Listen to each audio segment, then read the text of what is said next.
പാപിയാണെന്ന് നമ്മൾ ഞാൻ പാപി ഒരു സംശയമുള്ള ഒരാളെടുത്ത് ചിലപ്പോൾ നമ്മൾ ചെന്നിട്ട് നീ ഒരു പാപിയാണോ, ഞാൻ പാപിയാണോ?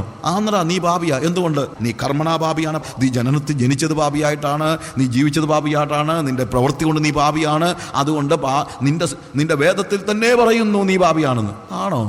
എന്നാൽ ഞാൻ പാപിയായിരിക്കും. എന്ന് പറയുന്നത് ഒരു നിഗമനമാണ്, ഒരു കൺക്ലൂഷനാണ്. അത് കൺവിക്ഷൻ അല്ല, അത് പാപബോധമല്ല, ബോധ്യമല്ല. എന്താണ്? നിഗമനമാണ്. അവൻ പറയാം എന്നാൽ ഞാൻ പാപിയായിരിക്കും. എന്നാൽ ഞാൻ പാപിയായിരിക്കും എന്ന് പറയുന്ന ഒരാൾക്കും രക്ഷിക്കപ്പെടാൻ പറ്റത്തില്ല. കാരണം അവിടെ പരിശുദ്ധാത്മാവിൻ്റെ പ്രവർത്തനം ഉണ്ടാകുന്നില്ല. പരിശുദ്ധാത്മാവ് പ്രവർത്തിക്കുമ്പോൾ ഉണ്ടാകുന്നത് കൺക്ലൂഷൻ അല്ല, കൺവിക്ഷനാണ്. അവിടെ നമ്മൾ അലറി കരയുകയാണ്. ഹോളി സ്പിരിറ്റ് തരുന്നത് കൺക്ലൂഷൻ അല്ല, എന്താണ്? ഒരു വലിയ ബോധ്യമാണ്, ഒരു വലിയ കരച്ചിലാണ്. പത്രോസ് യേശുവിനെ നോക്കി, നിങ്ങൾക്കറിയാമല്ലോ ഗലീല തടാകത്തിൻ്റെ കരയിൽ ലൂക്കോസിന് 5-ാം അധ്യായം നമ്മൾ വായിക്കുമ്പോഴത്തേക്ക് വലിയ മീൻപിടുത്തം കിട്ടിക്കഴിഞ്ഞപ്പോഴത്തേക്ക് യേശുവിൻ്റെ മുഖത്തേക്ക് നോക്കി പത്രോസ് ഒരൊറ്റ കരച്ചിലാണ്. നമുക്കൊക്കെ നല്ല മീൻപിടുത്തം കിട്ടിക്കഴിഞ്ഞാൽ നമ്മൾ സാധാരണ പറയാൻ സാധ്യതയുള്ള കാര്യമുണ്ട്, കർത്താവേ ഇതുപോലൊരു മീൻപിടുത്തം ഞാൻ എൻ്റെ ജീവിതത്തിൽ ഇത്ര മീനെ കണ്ടില്ല, ഇനി മേലാ നിന്നെ ഇട്ടേച്ച് പോകുന്ന പ്രശ്നമേ ഉദിക്കുന്നില്ല, എന്നും മീൻ കിട്ടുമല്ലോ. കാര്യം ഇന്ന് മിക്കവരും ദൈവത്തിൻ്റെ പുറകെ വരുന്നത് മീൻ കിട്ടാനോ അതുപോലുള്ള സാധനങ്ങളൊക്കെ കിട്ടാനാണ്. അതുകൊണ്ട് ദൈവത്തെ ഇട്ടേച്ച് പോകത്തില്ല. പക്ഷേ പത്രോസ് പറയാണ്, മീനല്ല എൻ്റെ വിഷയം, നിന്റെ മുഖത്തേക്ക് നോക്കാൻ പോലും എനിക്ക് കഴിയുന്നില്ല, കാര്യം ഞാൻ പാപിയായ മനുഷ്യനാണ്, എന്നെ വിട്ടു പോകണമെന്ന് പറഞ്ഞ് അവൻ അലറി കരയുകയാണ്. അവൻ കുറച്ചു നേരം മീനിനെ നോക്കി, അത് കഴിഞ്ഞ് യേശുവിനെ നോക്കി, പിന്നെ മീനിനെ നോക്കി, ഒറ്റ കരച്ചില്ല. യേശു ശ്ലോകം ചൊല്ലിയില്ല, 10 കൽപ്പനകൾ ഒരു പാട്ടായിട്ട് എഴുതി പാടി ട്യൂൺ ചെയ്തൊന്നുമില്ല. എന്താ സംഭവിക്കുന്നത്? He was just seeing God. He was seeing God in Jesus. യേശുവിൽ അവൻ ആരെ കണ്ടു? അവൻ്റെ പാപത്തെ ശിക്ഷിക്കാൻ യോഗ്യതയുള്ള ദൈവമായി യേശുവിനെ മനസ്സിലാക്കി കഴിഞ്ഞപ്പോൾ അവൻ്റെ പാപത്തിൻ്റെ ശിക്ഷ അവൻ്റെ മനസ്സിൽ കടന്നുകൂടിയിട്ട് പേടിച്ച് ഭീതിതനായി അവൻ പറയാണ്, കർത്താവേ ഞാൻ പാപിയായ ഒരു മനുഷ്യനാകൊണ്ട് എന്നെ വിട്ടുപോകണമേ, എന്നെ ശിക്ഷിക്കരുതേ. ഈ പാപബോധം നിഗമനമല്ല, അതാണ് ബോധ്യം, കൺവിക്ഷൻ. ബോധ്യമുണ്ടാകുന്നത് റീസണിങ്ങിൽ നിന്നല്ല.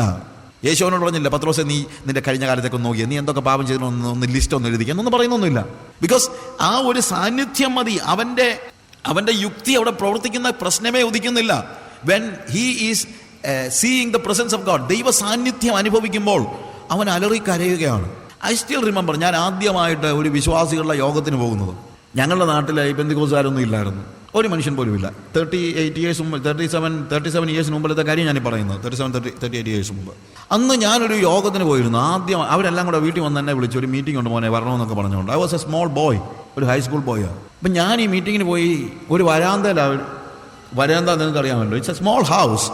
അതിൻ്റെ വരാന്തയിൽ ആളുകളെല്ലാം ഇരുന്ന് ഞാൻ അകത്ത് കയറിയിരുന്നു കഴിഞ്ഞപ്പോൾ ഞാനെല്ലാം നോക്കിയിട്ട് ഒരു അപരിചിത ലോകമാണ് അവിടെ. എനിക്കൊന്നും മനസ്സിലാകുന്നില്ലെന്ന് തന്നെയല്ല, അവിടെ ഞാൻ മിസ്ഫിറ്റ് ആണെന്ന് എനിക്ക് തോന്നി. കാര്യം എനിക്കിവിടെ ഇരിക്കാൻ പറ്റുന്നില്ല. I couldn't sit there. എനിക്കിവിടെ ഇരിക്കാൻ പറ്റുന്നില്ല. ഞാൻ ഇവിടത്തേക്ക് പറ്റിയ ആളല്ല. ഞാൻ അവിടെ നിന്ന് ആരോടും പറയാതെ പുറത്തിറങ്ങിപ്പോയി പൊട്ടിക്കരഞ്ഞു. എന്തിനാ കരഞ്ഞെന്നുള്ളത് എന്നോട് ചോദിച്ചാൽ എനിക്കറിയത്തില്ല. പക്ഷേ ദൈവസാന്നിധ്യത്തിൻ്റെ നിറവിൽ എനിക്ക് പ്രവേശിക്കാൻ കഴിയാത്ത ഒരു മാനസിക അവസ്ഥയിലേക്ക് ഞാൻ ചെന്ന് പെട്ടുപോയി. ഞാനൊരു മഹാപാപിയാണെന്നും അവിടെ ഇരിക്കുന്ന വിശുദ്ധന്മാരുടെ ഇടയിലേക്ക് ദൈവത്തിൻ്റെ സാന്നിധ്യത്തിലേക്ക് കയറാൻ എനിക്ക് കഴിയുകയുമില്ല എന്നുള്ള തിരിച്ചറിവിൽ ഞാൻ പൊട്ടിക്കരഞ്ഞു. എൻ്റെ ശരിക്കും പറഞ്ഞാൽ എനിക്കുണ്ടായ അനുതാപത്തിൻ്റെ ആ ഒരു വലിയ അനുഭവം. I was just crying. I couldn't do anything. എനിക്ക് യാതൊരു രീതിയിലുള്ള റീസണിങ് അവിടെ ഇല്ലായിരുന്നു. ബിക്കോസ് ദൈവ സാന്നിധ്യത്തിലേക്ക് പ്രവേശിക്കാൻ എനിക്ക് കഴിയുന്നില്ല എന്നുള്ളതാണ് എൻ്റെ ഏറ്റവും വലിയ പ്രശ്നമായിരിക്കുന്നത്. അതുകൊണ്ട് ഞാൻ പറയട്ടെ, അതൊരു ആത്മാവിൻ്റെ പ്രവൃത്തിയാണ്, അല്ലാതെ അവിടെ റീസണിങ്ങോ മറ്റുള്ള കാര്യങ്ങളോ ശ്ലോകമോ ഒന്നും. ഈവൻ അന്ന് അവിടെ പ്രസംഗിച്ച ദൈവവചനത്തിൻ്റെ അടിസ്ഥാനത്തിൽ പോലും അല്ല എനിക്ക് പാപബോധം ഉണ്ടായത്. കാര്യം ദൈവവചനം പ്രസംഗിച്ച് തുടങ്ങുന്നതിന് മുമ്പേ തന്നെ എനിക്ക് പാപബോധം ഉണ്ടായി. അത് കഴിഞ്ഞിട്ടാണ് ദൈവവചനം പ്രസംഗമൊക്കെ ഞാനിവിടെ കേൾക്കുന്നത്. അതിനു മുമ്പ് തന്നെ ദൈവാത്മാവ് എന്നെ ഭയങ്കര പാപബോധമുള്ളവനാക്കി തീർത്തു. അപ്പോൾ വേദപുസ്തകത്തിൻ്റെ ഉപദേശങ്ങൾ നമ്മൾ പഠിക്കണം.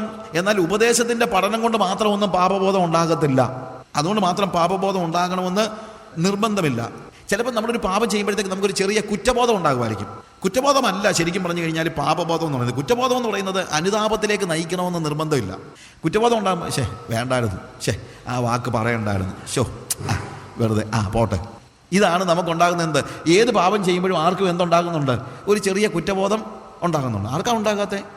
എല്ലാവർക്കും ഉണ്ടാകുന്നത്. എല്ലാവരും അല്ലേ? നമ്മൾ പറയും നമ്മൾ എത്രയോ പേര് വെറുതെ അങ്ങനെ വെറുതെ പിണക്കേണ്ട കാര്യമില്ലായിരുന്നു, ആ വാക്ക് പറയേണ്ട കാര്യം ആ കാര്യം ചെയ്യേണ്ട കാര്യമില്ലായിരുന്നു. രാവിലെ ചുമ്മാ വെറുതെ ആവശ്യമില്ലാതെ നമ്മുടെ അവൻ്റെ എല്ലാം മനസ്സമാധാനം കെടുത്തി. ഇതൊന്നും പാപബോധമൊന്നുമല്ല.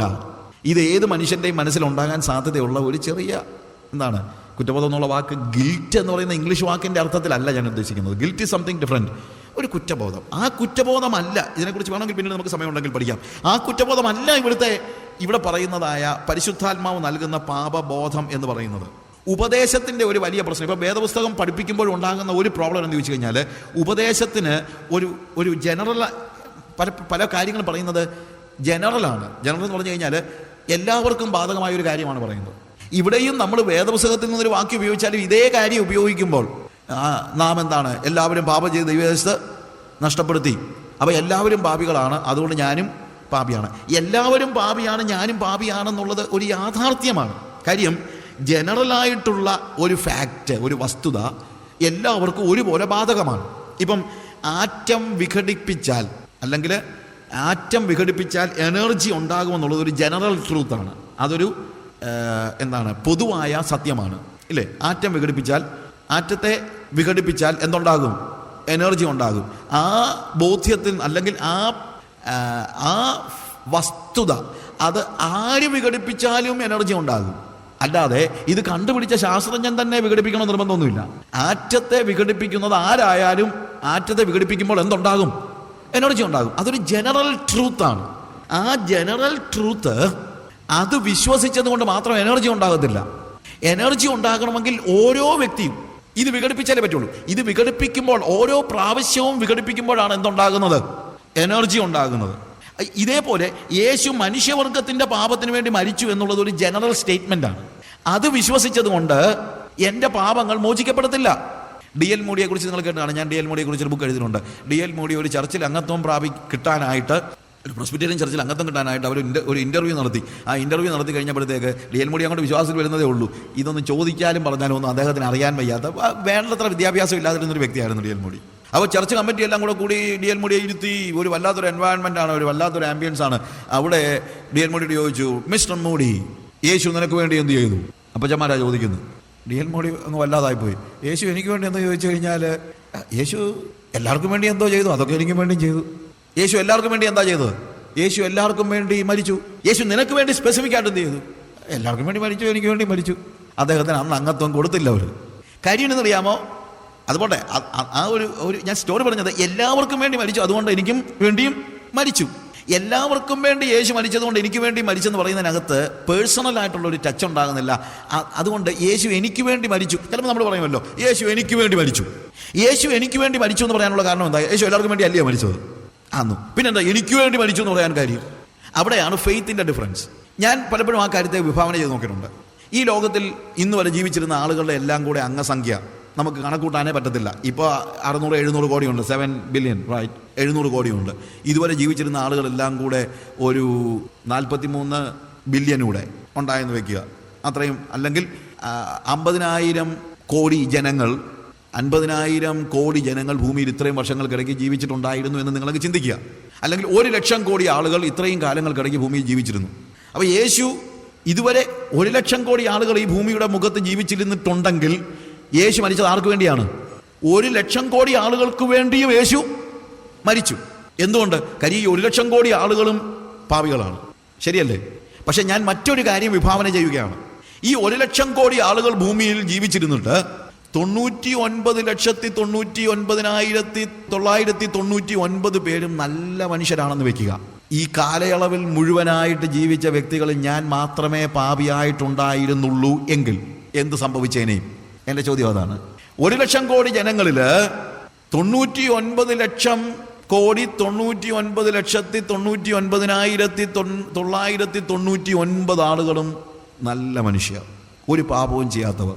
സാജു എന്ന് പറയുന്ന ഒരു വ്യക്തി മാത്രമേ ഈ ചരിത്രത്തിൽ പാപം ചെയ്തിട്ടുള്ളൂ എങ്കിൽ യേശു എന്ത് ചെയ്യുമായിരുന്നു? എൻ്റെ ചോദ്യം. യേശു ഇറങ്ങി വന്ന എനിക്ക് വേണ്ടി മരിക്കുമായിരുന്നു. അതുകൊണ്ടാണ് ഞാൻ പറയുന്നത് യേശു എനിക്ക് വേണ്ടി മരിച്ചുവെന്ന്. യേശു എല്ലാവർക്കും വേണ്ടി മരിച്ചു എന്നുള്ളത് ഒരു ജനറൽ ഫാക്റ്റാണ്. പക്ഷേ ആ ജനറൽ ഫാക്റ്റ് അല്ല എൻ്റെ ഫെയ്ത്ത്. എൻ്റെ ഫെയ്ത്ത് യേശുവും ഞാനുമായിട്ടുള്ള ബന്ധമാണ്.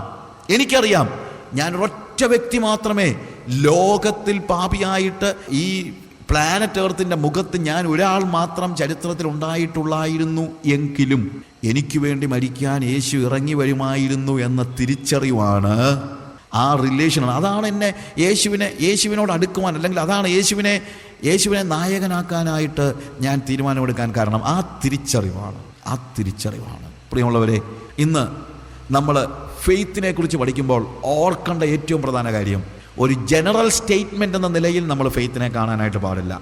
ജനറൽ സ്റ്റേറ്റ്മെൻ്റ് അല്ല, ഒരു ചരിത്രത്തിലെ കാര്യം പഠിക്കുന്നതല്ല, അദൃശ്യ ലോകത്തിലേക്ക് കയറി വരുന്ന ഒരു അനുഭവത്തിലൂടെ മാത്രമേ നമുക്ക് ഫെയ്ത്ത് പ്രാക്ടീസ് ചെയ്യാനായിട്ട് പറ്റത്തുള്ളൂ. ഇതിനെക്കുറിച്ച് നമുക്ക് വീണ്ടും അടുത്ത സെഷനിൽ പഠിക്കാൻ കഴിയട്ടെ.